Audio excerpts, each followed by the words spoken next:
Over the past couple of weeks, streamers across the platform Twitch have been expressing concern about showing up at TwitchCon, with many of them worried about being harassed, citing lack of security or previous incidents at the events. Asmongold weighed in on Twitter, speaking about how last year a fellow streamer had someone approach him and lick his nipple in order to bother him or harass him. Keemstar spoke about how a friend of his accidentally got roofied, and many more stories in this video. But additionally, Hasan weighed in and decided that he will not be showing up at TwitchCon. His reason being that he's worried about the current climate, saying he's not concerned for himself, but he's going to put others around him at risk. Welcome to the internet versus TwitchCon. It starts when Testudo Smith posts on the livestream fail subreddit, Pokimane, Valkyrae QTCinderella afraid to attend a TwitchCon due to safety concerns. And in this article, they attach a couple links to two different clips. This first one is QTCinderella and Valkyrae talking about TwitchCon. Here's that clip. I'm kind of afraid to go to TwitchCon. We're in a bit of a conundrum with TwitchCon. I've been so anxious and scared and sad this whole past week with everything that's been going on. Listen, it's not, It's not you, it's us. It's not you, it's us. We're supposed to do Wine About It live at TwitchCon. Love Twitch for supporting our show. I have given them a soft, hey, we're in a bit of a panic mode right now. Will we ever stop panicking? That's the problem. I don't know if we're being because I don't feel, the problem is right now, respectfully, I don't feel irrational about it. I feel I think it's valid. Scared. Yeah, it just takes one person. There was a Japanese streamer a few months ago that got killed on her live stream by a stalker. When that happened, I almost pulled out of all my obligations. I was like, I don't think it's for me. And then, you know, I got kind of talked off the ledge. Like, there's going to be lots of security or whatever. Horrible things have happened this week. And there was also security, and I don't know. Security and an armor not going to protect you. It's just scary. We will keep you guys updated, but if we don't, we'll make it up to you. I'll take my top off. Me too, in solidarity. And then Pokimane also reacted to the situation and spoke about TwitchCon herself, and here is that clip. Saw Cutie and Ray were thinking of canceling, and I feel like they're kind of scared just of like the tension that is happening online. And of course we know that if we were to have any sort of safety issues, they're most likely to occur somewhere where like people know we're gonna be. So it does worry me that it might not be safe and maybe better to, I don't know, skip out on it.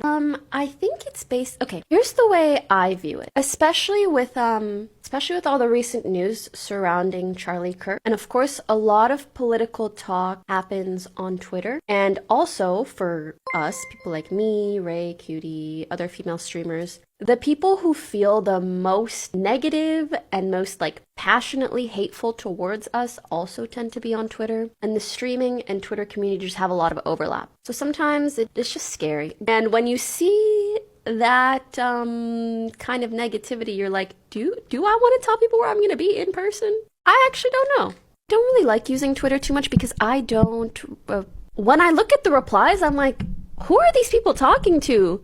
I sure as hell don't think it's me. Like, I'm like, you guys are not my community. How do you even know me? Or you post a selfie, people start losing their shit.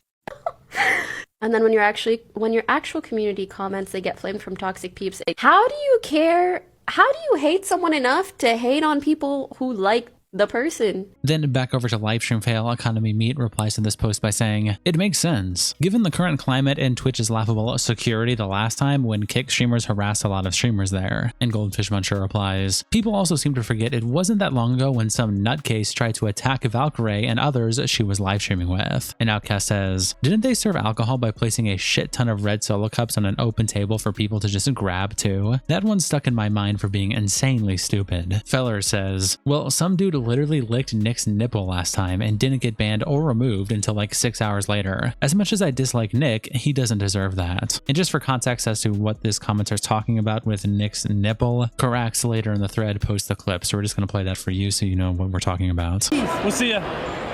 Okay. Oh. All right, let's not do any more of that. Thank you. Okay. Thank you. Nice to meet you, big brother. I think. Oh, sorry. Thank you. Oh. All right, I ain't gonna eat that. Okay. Yep. Thank you. Thank you. Have a good day. You guys are incredible. You guys are the best streamers Yep. in the world. Thank you. OTK on top. Bye. OTK on top. Back over to Reddit though, Uber Tanks replies with this clip in the caption, he makes too much money to deal with that. No, it's just you guys need to be respectful because I've literally been here before you were even here, so I don't understand what the deal is. I have my badge. I'm a competitor. No, it's not. It's not about that. Coming underneath or across the lines. That's the whole point. You know what? I make too much money to be. be dealing with you. Excuse me. Get him away, bitch. Hey. Oh my. Jesus Christ! What the hell? That's not me. I didn't say anything. Come here. What did I say? Come here. I didn't say shit. Hello? Dude, I just literally didn't say anything. Okay, Holy shit. And Rest Agile responds to this clip by saying, "This clip made me never watch Nick again. I know he was an entitled little shit, but goddamn, acting like that to someone who's only doing their job is some next level man-child shit. For someone who's made a career out of being Soda Poppin's black friend." Extension Dance replies to the original thread by saying, "The TwitchCon San Diego venue barred Amaru from bringing her favorite bodyguard Dave because he made physical contact with someone just doing his job. I don't blame them at all for not wanting to go, knowing that security is going to be afraid to protect anyone because they may lose their job doing so." And the Kappa Overlord replies, "Streamer security often isn't official security. This is why. Most of the time, streamers' personal entourages are consistent of private security. We kind of saw this with Speed's security team reacting to the security guard. They were all private security. A lot of the time, venues don't really acknowledge private security personnel as real bodyguards, and so there's this disconnect. Events such as TwitchCon want legit bodyguards with company credentials as to minimize liability." Remote Geologist says, "I'm afraid too, but that's because I would have to be around terminally online weirdos."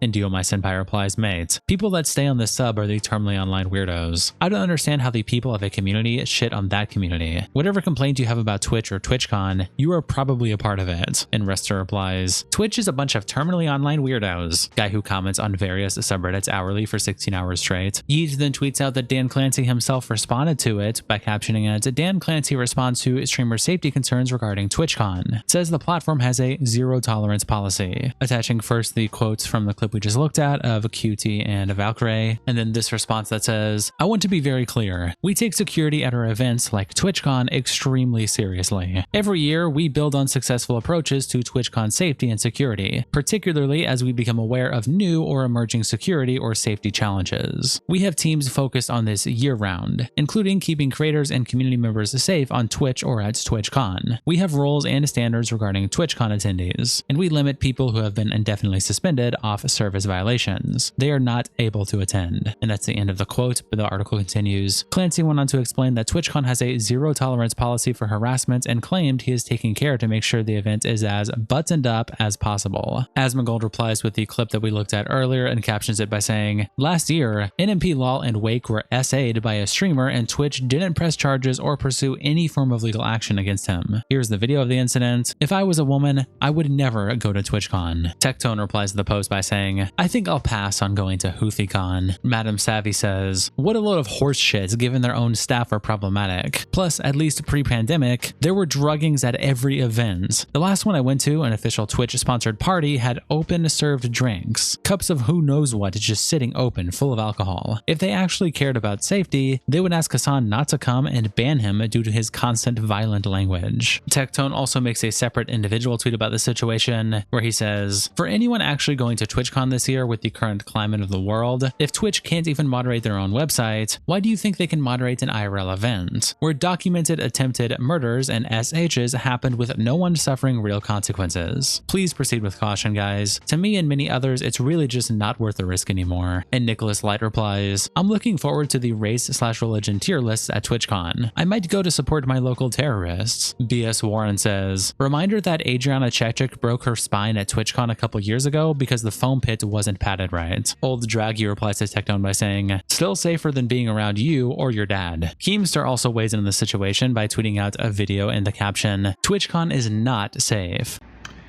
Good morning, ladies and gentlemen. There's a conversation going on online about TwitchCon not being a safe place for females.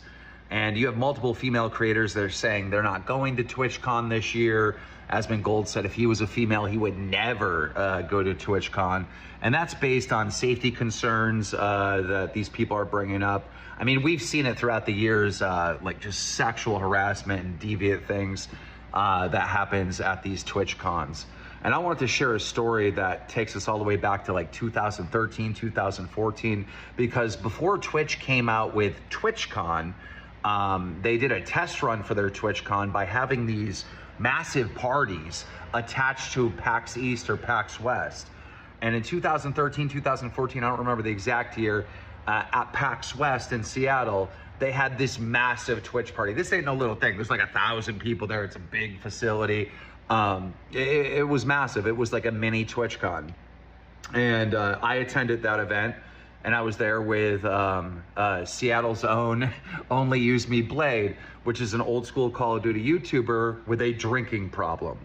You know, Blade gets drunk and he acts like completely out of control. Now, a lot of times it's funny, some other times it's absolutely horrible. And in this case, he got wasted pretty fast, and he was doing this thing where he'd go up to these girls at TwitchCon and go to shake their hand, and when they go to shake the hand back, he would take their drink, slam the drink, and give them an empty cup back.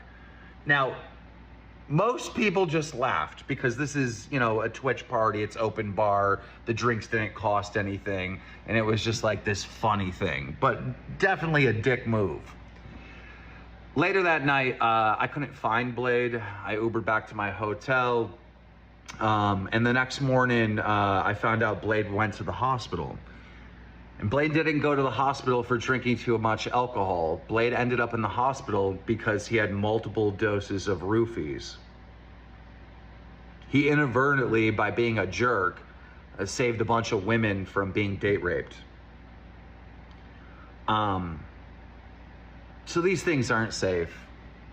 They've never been safe. There are literally rapists that go to these fucking things and prey on the women there. I don't know. Just thought I should say. I can't speak. I'm getting tongue-tied.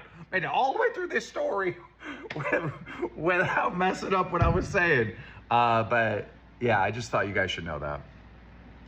Nmplol replies, I always knew Blade was a hero. Ethan tweets out this clip with the caption, Hasan confirms that he will not be attending TwitchCon this year due to safety concerns for others. I miss the social Hasan era. There is unfortunately an obvious setback there because of, one, all the political incidents that have taken place, and two, how those political incidents have had some pretty significant consequences in how much I can go out in the real world and socialize with other people. As I said already, I'm not going to TwitchCon, not because I'm worried about my own safety, but I'm literally not going to TwitchCon because I'm worried about the safety of others. I don't want to put them in the fucking crosshairs if some psycho freak decides, like, I'm going to go there. I'm very publicly not going to TwitchCon for that reason. So make with that information, do with that information what you will. Plain Rock TV replies, it's safe now without the terrorist. It's a Gundam says, from let the streets run red with their blood to I fear for my safety. Tectone says, Hasan, you're the one who's causing these consequences the most out of any streamer on the platform. Now you're too afraid to show face. After saying everyone was overreacting, what a lying pussy bitch-made man. Kazuhano co-tweets the clip by saying, bro went to the LA riot, but TwitchCon is too much for him. LM replies, what does he know that might happen at TwitchCon? Kingman Lee quotes it by saying, Hasan Piker, quote, kill those motherfuckers and murder those motherfuckers in the streets. Let the streets soak in their fucking red capitalist blood, end quote. And another quote, you need to be shanking these motherfuckers. You need to be gunning them, end quote. End quote, if you cared about Medicaid fraud, you would kill Rick Scott, end quote. Now he's scared of the very problem he helped create? Give me a break. Destiny also responds to the situation by posting the same clip that Yeet did and captioning it, this guy LARPs as a revolutionary but wants to stay home during TwitchCon so he can stream and make more money. A tale as old as time. Rick replies, a tale as old as time. Twitch has only been around for like 15 years, dumbass. Voice of Freedom replies to Destiny by saying, you literally called for the deaths of conservatives from the comfort of your bedroom. Think before you sleep, quote tweets each clip by saying, I was right when I said in my video that when Hasan saw Charlie Kirk get murdered, he was realizing in real time that someone might shoot him too. Maybe stop telling your audience to kill people then. Willie Mac Show quote tweets the clip by saying, this is the same reason he didn't want to go to Gaza. Wasn't scared of getting hurt, he was worried his presence would get other Palestinians hurt. Hero of our time, Hasan Piker. The Quartering quote tweeted by saying, the only people attending TwitchCon are either apolitical or leftoids. Why be afraid?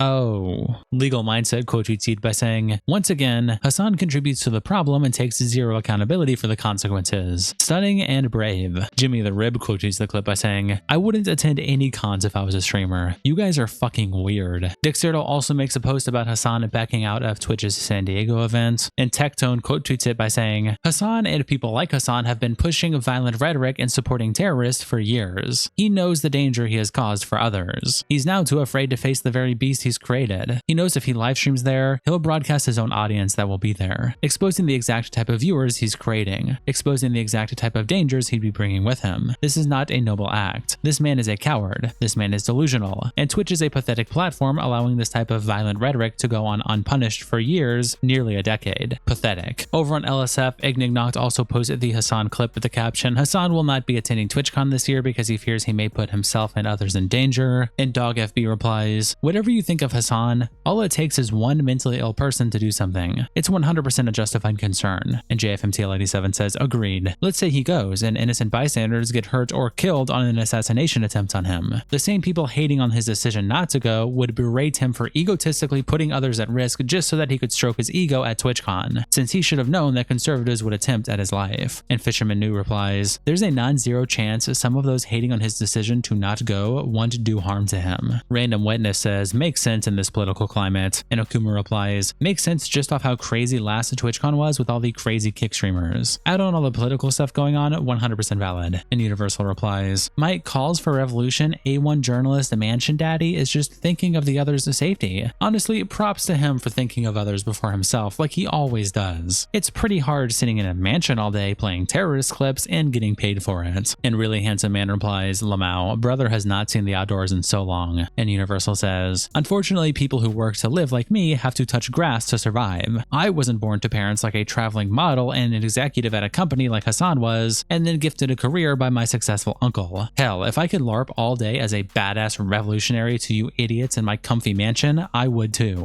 And Really Handsome Man replies, "You have to learn to let go of the pain Hasan has caused you. Let go of the bitterness." Shout out to our tier 3 members, internet representatives Akiko, Salsal, Coldest Bandito, and Captain Crash Out. Thank you guys so much for the support, and I'll see you all in the next episode.